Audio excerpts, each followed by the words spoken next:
لیکن اللہ پاک ارشاد فرماتا ہے کہ اگر تم کسی کی برائی کرتے ہو، اگر تم کسی کی غیبت کرتے ہو، اگر تم کسی کی چغلی کرتے ہو، اگر اس انسان کو تکلیف پہنچتا ہے، وہ انسان لاچار مجبور ہو جاتا ہے، اگر اس نے آ کر کے اپنے رب کعبہ کی قسم کھا کر کے مسجدوں میں آ کر سجدے میں سر کو رکھ دیا اور روتے روتے تمہارا نام لے کر کے کہہ دیا کہ اللہ اس نے مجھے ذلیل و خوار کیا ہے، یا اللہ اس نے مجھے ہر جگہ رسوائی کیا ہے، یا اللہ یہ مجھے اتنا ستایا ہے، اتنا پریشان کیا ہے، یا اللہ اس کا بدلہ تو ہی دے۔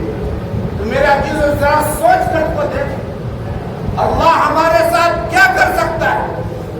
اگر اس نے اپنے ہاتھوں کو اٹھا کر کے اللہ کے سامنے آ کر کے کھڑا ہو گیا اور میرا نام لے لیا کہ اللہ اس نے مجھے پریشان کر رکھا ہے، جینا مشکل کر رکھا ہے، یا اللہ اس کا بدلہ تو عطا فرما، تو میرے عزیزو اللہ کی طاقت سے کسی کی بھی طاقت بڑی نہیں ہو سکتی، اللہ کی قدرت سے کسی کی بھی قدرت بڑی نہیں ہو سکتی۔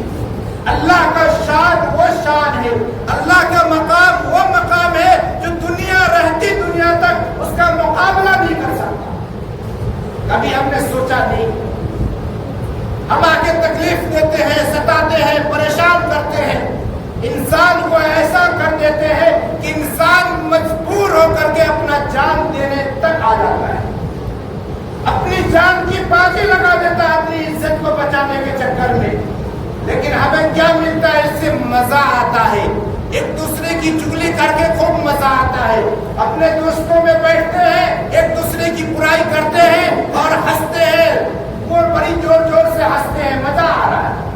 کبھی سوچا نہیں ہم نے اس کا انجام بہت برا ہو سکتا ہے، اس کا نتیجہ بہت برا ہو سکتا ہے۔ اللہ تبارک و تعالی کا بےحد احسان و کرم ہوا اور ان کا فضل ہوا کہ اللہ پاک ہم سبوں کو مسجد کے اندر آنے کی توفیق عطا فرمائی، اور دعا کرے کہ اللہ پاک ہم سبوں کو بار بار مسجد میں آنے کی توفیق عطا فرمائے۔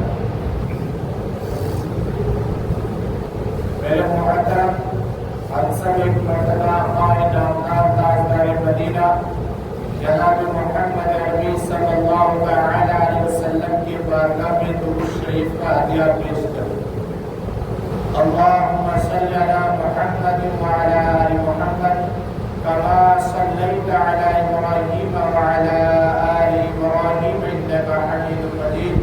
اللہم بارک علی محمد وعلی آل محمد کما بارکت علی ابراہیم وعلی آل ابراہیم انک حمید مجید۔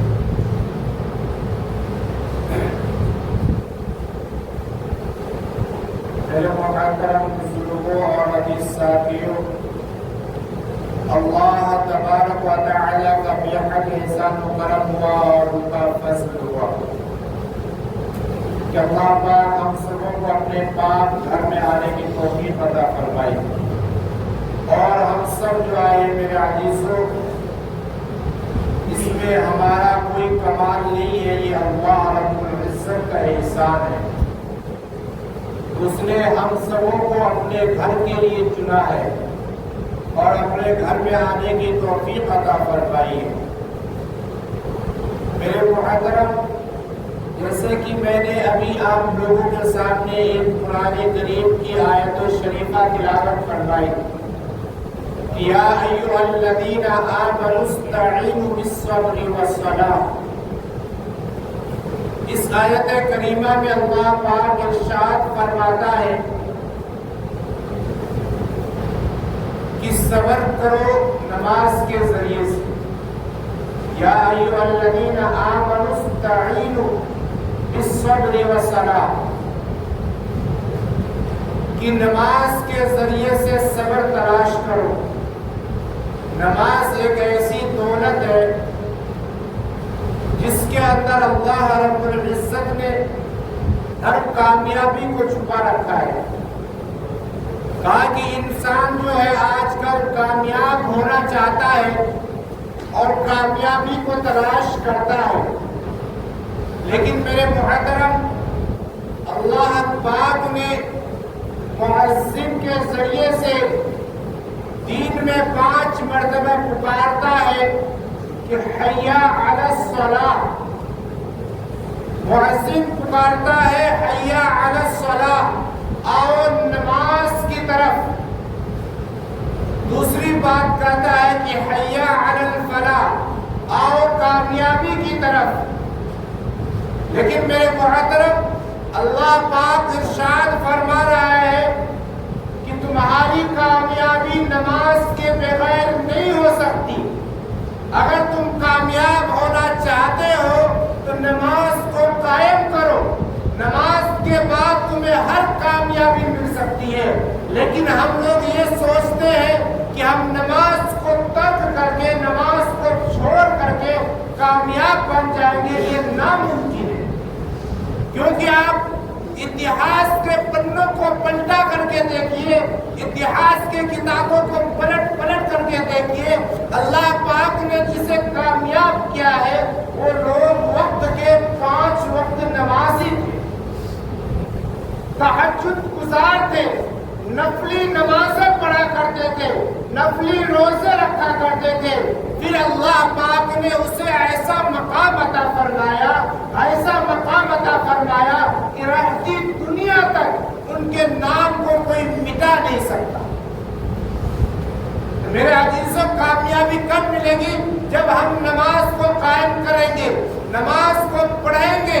لیکن میرے محترم، مؤذن پکارتا ہے کہ آؤ نماز کی طرف، آؤ کامیابی کی طرف، لیکن ہم لوگ کیا کرتے ہیں؟ اپنی کامیابی کو تلاش کرتے ہیں دکانوں میں، اپنی کامیابی کو تلاش کرتے ہیں نوکری کے اندر، اپنی کامیابی کو تلاش کرتے ہیں پیشہ کے اندر، اپنی کامیابی کو تلاش کرتے ہیں تجارت کے اندر، اپنی کامیابی کو تلاش کرتے ہیں ہم اپنے مکانوں میں۔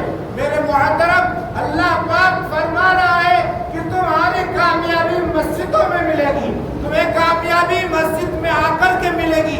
تم مسجد میں اللہ کے سامنے جب اپنے سر کو، اپنے پیشانی کو اللہ کے بارگاہ میں جھکاؤ گے تو اللہ کریم جو ہے اپنی غفور الرحیمی کا واسطہ ہے، اللہ جل جلال ہے، اللہ تمہیں معاف کرنے پہ آئے تو کوئی بھی بہانہ بنا کے تمہاری غلطیوں کو معاف کر سکتا ہے۔ لیکن میرے محترم، ہم یہ سوچتے ہیں کہ اللہ پاک ہمیں معاف کیسے کرے گا؟ اور اسی طریقے سے آپ کو بتاتا چلوں کہ اگر ہم لوگوں نے ایک کام بنا رکھا ہے، ایک دستور بنا رکھا ہے، آج کل میں جو دیکھ رہا ہوں معاشرے کے اندر جتنی خرابیاں ہیں، جتنی برائیاں ہیں، یہ سب کہاں سے آتی ہیں؟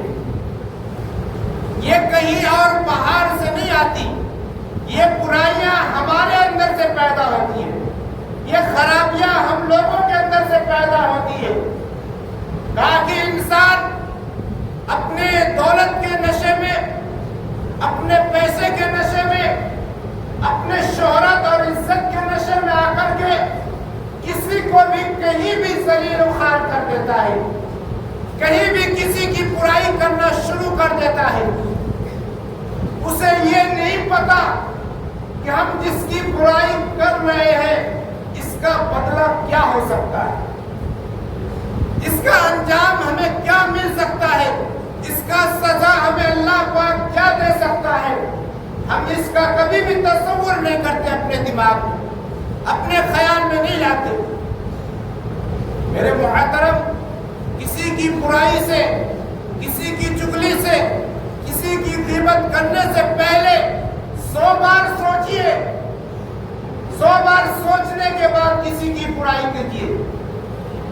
لیکن اللہ پاک ارشاد فرماتا ہے کہ اگر تم کسی کی برائی کرتے ہو، اگر تم کسی کی غیبت کرتے ہو، اگر تم کسی کی چغلی کرتے ہو، اگر اس انسان کو تکلیف پہنچتا ہے، وہ انسان لاچار مجبور ہو جاتا ہے، اگر اس نے آ کر کے اپنے رب کعبہ کی قسم کھا کر کے مسجدوں میں آ کر سجدے میں سر کو رکھ دیا اور روتے روتے تمہارا نام لے کر کے کہہ دیا کہ اللہ اس نے مجھے ذلیل و خوار کیا ہے، یا اللہ اس نے مجھے ہر جگہ رسوائی کیا ہے، یا اللہ یہ مجھے اتنا ستایا ہے، اتنا پریشان کیا رہا ہے اللہ اس کا بدلہ تو ہی دے.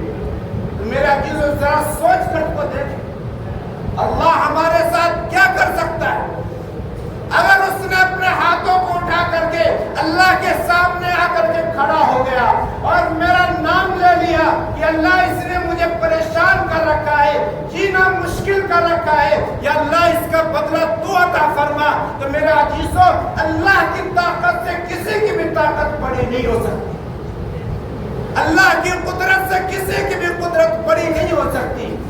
اللہ کا شان وہ شان ہے, اللہ کا مقام وہ مقام ہے جو دنیا رہتی دنیا تک اس کا مقابلہ نہیں کر سکتا. کبھی ہم نے سوچا نہیں, ہم آگے تکلیف دیتے ہیں, ستاتے ہیں, پریشان کرتے ہیں, انسان کو ایسا کر دیتے ہیں کہ انسان مجبور ہو کر کے اپنا جان دینے تک آ جاتا ہے, اپنی جان کی بازی لگا دیتا ہے اپنی عزت کو بچانے کے چکر میں. لیکن ہمیں کیا ملتا ہے, اس سے مزہ آتا ہے, ایک دوسرے کی چگلی کر کے خوب مزہ آتا ہے, اپنے دوستوں میں بیٹھتے ہیں, ایک دوسرے کی برائی کرتے ہیں اور ہنستے ہیں, وہ بڑی زور زور سے ہنستے ہیں, مزہ آ رہا ہے. کبھی سوچا نہیں ہم نے اس کا انجام بہت برا ہو سکتا ہے, اس کا نتیجہ بہت برا ہو سکتا ہے.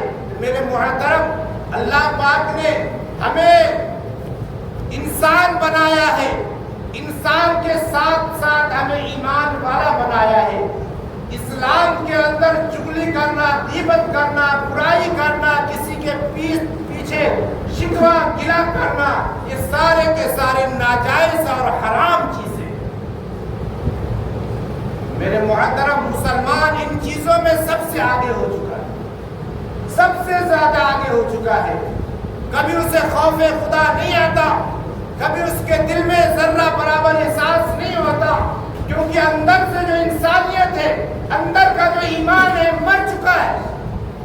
اللہ پاک نے قرآن مقدس کے اندر ارشاد فرماتا ہے کلا بل ران علی قلوبہم, کہ اگر انسان ایک گناہ کرتا ہے اس کے دل پہ ایک کالا نقطہ لگ جاتا ہے, حتی الامکان کہ اگر اس نے توبہ نہیں کی تو اس کے گناہ کی وجہ سے اس کا دل کالا سیاہ ہو جاتا ہے. اگر اسے کوئی ہدایت والی بات کہی جائے, اللہ اور اس کے رسول کی بات سنائی جائے, اس کے دل میں اثر نہیں ہوگا. کیونکہ اثر کب ہوگا کہ جب ہمارا دل صاف ہوگا, جب ہمارے دل کے اندر اللہ اور اس کے رسول کا خوف پیدا ہوگا. کیونکہ ہمارے اندر اللہ اور اس کے رسول کا خوف تو ہے ہی نہیں, مر چکا ہے, انسانیت مر چکا ہے. میرے محترم ہم سبھی کو چاہیے کہ ان برائیوں سے اللہ پاک بچنے کی توفیق عطا فرما دیں. کیونکہ میرے محترم یہ دوست آگے یہ جو دور چل رہا ہے بہت نازک دور ہے. اللہ کے نبی صلی اللہ تعالی علیہ وسلم نے ارشاد فرمایا کہ ایک دور ایسا آئے گا کہ ایمان بچانا مشکل ہو جائے گا, لیکن ہاتھوں پہ انگارے کو لے کر کے چلنا آسان ہو جائے گا.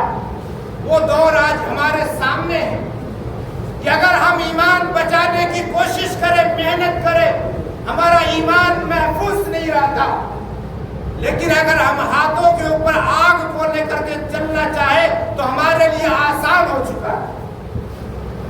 میرے محترم اگر اس دور میں ہم نے ایمان کو بچایا, کہا کہ ایک رائی کے چھوٹے سے دانے کے برابر اگر ہمارا ایمان محفوظ رہا, ہم اس دنیا سے چلے جائیں گے تو اللہ پاک جو ہے اس رائی کے دانے کے برابر جو ہمارا ایمان ہوگا اس کے بدلے میں اس دنیا سے 10 پوری بڑی جنت دینے کا وعدہ کیا ہے.